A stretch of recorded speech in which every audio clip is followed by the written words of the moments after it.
नमस्कार भाइयों, सभी बगहा वासी। आप सब जानते हैं कि बगहा 2 में ओवर ब्रिज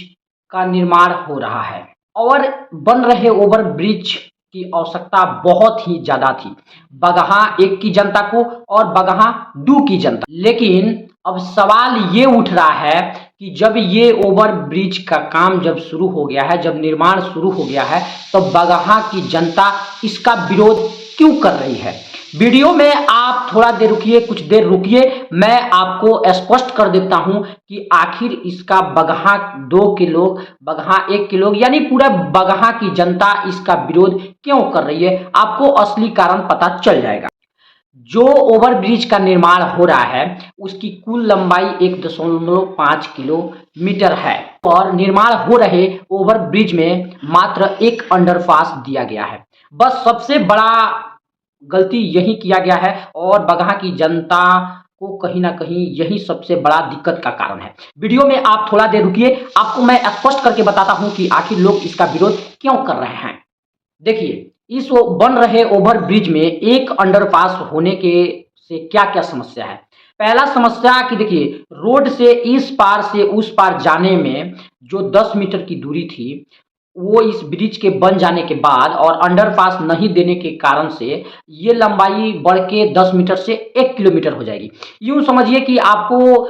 दाहिने से बावें रोड के बावें जाने में जो 10 मीटर की दूरी तय करनी होती थी, अब ये जब ओवर ब्रिज बन जाएगा और इसमें अंडरपास नहीं दिया जा रहा है तो ये लंबाई बढ़ के 1 किलोमीटर हो जाएगी और कहीं से भी ये सही नहीं है। लोग ओवर ब्रिज इसलिए बनता है ताकि लोगों को सहूलियत हो, ना कि दूरी बढ़ जाए। अंडरपास ब्रिज में नहीं होने के वजह से छोटे दुकानदारों को काफी नुकसान उठाना पड़ रहा है और धीरे धीरे उनकी रोजी रोटी बंद होते जा रही है। सोचिए, जहां दोनों तरफ से लोग आते जाते थे और छोटे दुकानदार कुछ अपने भरण पोषण के लिए कमा लेते थे, वो अब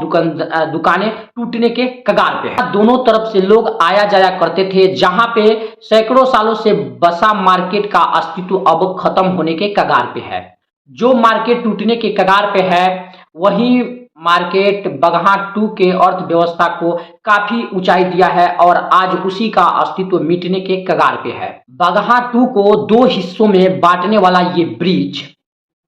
हमारी समस्याओं को कम करने के बजाय धीरे धीरे हमारा सिर दर्द ये बनता जा रहा है। पहले ही हमारे बगहा 2 में अच्छा बाजार नहीं था।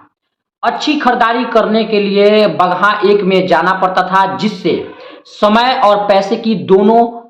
की बर्बादी होती थी। अब वो समस्या जो पहले थी वो अब इस मार्केट के मर जाने के बाद और भी गंभीर होते जा रही है। बगहा में अधिकतम वो लोग हैं जिनका जीवन या तो खेती से या छोटी बड़ी दुकानदारी करके चलता है और अंडरपास नहीं होने की वजह से वो दुकानें अब बंद हो जाएगी। उनका क्या होगा, उनका घर परिवार कैसे चलेगा। ठीक है, मानते हैं जिनके पास जमीन है उनका तो गुजर बसर कुछ हद तक हो भी जाए, लेकिन जिनका जमीन नहीं है, जो एक दुकान के भरोसे अपनी जिंदगी व्यतीत कर रहे हैं, उनका क्या होगा। कभी इस ओवर ब्रिज का डिजाइन करने वाले इंजीनियर या हमारे नेता कभी उनके बारे में सोचे हैं कि आखिर उनका क्या होगा। देखिए, बड़े शहरों में जहां काफी चौड़ा रोड होता है, अमूमन जहां गाड़ियां काफी हद तक आती जाती रहती है, वहां अंडरपास नहीं देना कुछ हद तक समझ में आता है। लेकिन जहां रोड की चौड़ाई 20 से 25 मीटर ही है मात्र, वहां पे अंडरपास नहीं देना सिर्फ पैसा बचाने का एक तरकीब है। बड़े शहरों में खुद लोग रोड क्रॉस करना नहीं चाहते हैं, लेकिन छोटे शहरों में जो वो शहर जो गांव से जुड़ के बना हुआ है, जो गांव से काफी क्लोज हो और जिसकी रोड की चौड़ाई 20 से 25 मीटर हो, वहां ओवर अंडरपास देना कुछ हद तक समझ से बाहर है और पैसा ये बिल्कुल ही पैसा बचाने की तरकीब ही कहा जा सकता है, जिससे जनता की समस्या को खत्म नहीं किया जा रहा है बल्कि और ज्यादा बढ़ाया जा रहा है। सोचिए, अधिकतम शहर में छोटे बच्चे को स्कूल छोड़ने के लिए घर की औरतें जाती हैं, क्योंकि बहुत सारे लोग होते हैं जो दुकानदारी के लिए चले जाते हैं, तो बच्चों को छोड़ने के लिए उनकी मम्मी जाती है। छुट्टी के वक्त उसे लाने के लिए उनकी मम्मी ही जाती है, घर की औरतें ही जाती हैं। अब सोचिए कि जो घर के ठीक सामने अगर भी स्कूल है और अंडरपास नहीं दिया जा रहा है ब्रिज में, तो उस बच्चे को लाने के लिए चाहे रोड घर के जस्ट सामने ही स्कूल क्यों ना हो, 1 किलोमीटर की दूरी तय करना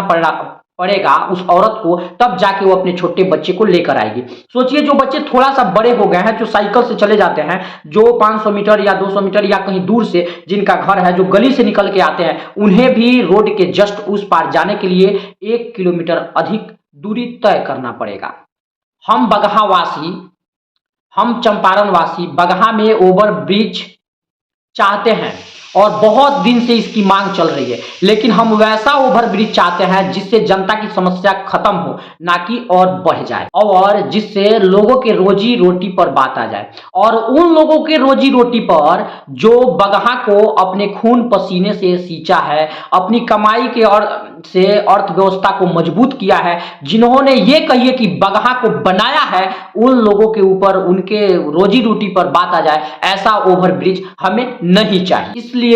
हम आपसे विनती करते हैं कि इस ओवर ब्रिज में कुछ सुधार और कुछ अंडरपास बनाने के लिए बगहा के जनता के साथ जुड़िए और इस वीडियो को ज्यादा से ज्यादा शेयर करिए, ताकि हमारे जो भी अधिकारी हैं, जो जनप्रतिनिधि हैं बगहा के, और उनके पास जा सके और हमारी आवाज बनिए, हम लोगों का आवाज बनिए और हमारे साथ इस मुहिम में जुड़िए, ताकि ये सुधार हो सके और जिन्होंने अपने खून पसीने से बगहा को सींचा है, उनकी जीवन शैली चल सके, उनकी जीवन बच सके, वो बेघर ना हो, उनका परिवार भी चल सके। हम स्पष्ट करना चाहते हैं कि इस बन रहे ओवर ब्रिज को बंद कराने का हमारा मकसद नहीं है, इसमें बाधा डालने का हमारा मकसद नहीं है, बस इसमें कुछ सुधार हो और अंडरपास बन जाए, ताकि हम छोटे दुकानदार और बगहा की जनता को बचाया जा सके। एक बात कान खोलकर सुन लीजिए, बगहा की जनता सब देख रही है, कौन जनप्रतिनिधि उनके लिए कितना बोल रहे हैं, कौन जनप्रतिनिधि उनके आवाज बन रहे हैं, कौन जनप्रतिनिधि उनके साथ खड़े हैं, और बगहा की जनता इसका जवाब उन्हें जरूर देगी 2024 के चुनाव में। तो इसलिए जो भी जनप्रतिनिधि हैं, जो सच में जनता की भलाई चाहते हैं, सच में जनता के साथ खड़ा होना चाहते हैं, यही अवसर है जो बगहा की जनता के साथ खड़े होकर उनका आवाज बनने का काम करे। बगहा की जनता अगले चुनाव में उन्हीं का साथ देगी। हमारे माननीय मुख्यमंत्री, रेलवे मंत्रालय, केंद्रीय परिवहन मंत्री और हमारे पश्चिमी चंपारण के डीएम और हमारे बगहा के sub divisional officer SDM sir से हम हाथ जोड़ के ये विनती करते हैं कि अगर ये वीडियो आपके पास जाए तो इस पे तुरंत कोई कार्रवाई किया जाए। जो लोग इसकी मांग कर रहे हैं, जो इनका नुकसान है, उन्हें बुलाकर उनकी समस्या को सुना जाए और जल्द से जल्द इस पे कोई कार्रवाई किया जाए, ताकि बगहा की जनता को बचाया जा सके। मैं बिहारी बाबू चैनल से भानु प्रताप, इस वीडियो को ज्यादा से ज्यादा शेयर कीजिए, ज्यादा से ज्यादा लोगों तक पहुंचाइए। अगर आप बोलते हैं तो ज्यादा से ज्यादा लोग नहीं सुन पाएगा, लेकिन हम वीडियो के माध्यम से, सोशल मीडिया के माध्यम से अगर अपनी आवाज उठाएं तो ज्यादा लोगों तक कम समय में हम पहुंचा सकते हैं। तो इस वीडियो को शेयर करिए और हो सके तो अपने आईडी से एक एक पोस्ट जरूर कीजिए, ताकि हमारी आवाज उन अधिकारी, बड़े बड़े अधिकारी, बड़ी बड़े नेताओं के पास जा सके और हमारी बगहा बच सके। जय हिंद, जय भारत, जय बिहार।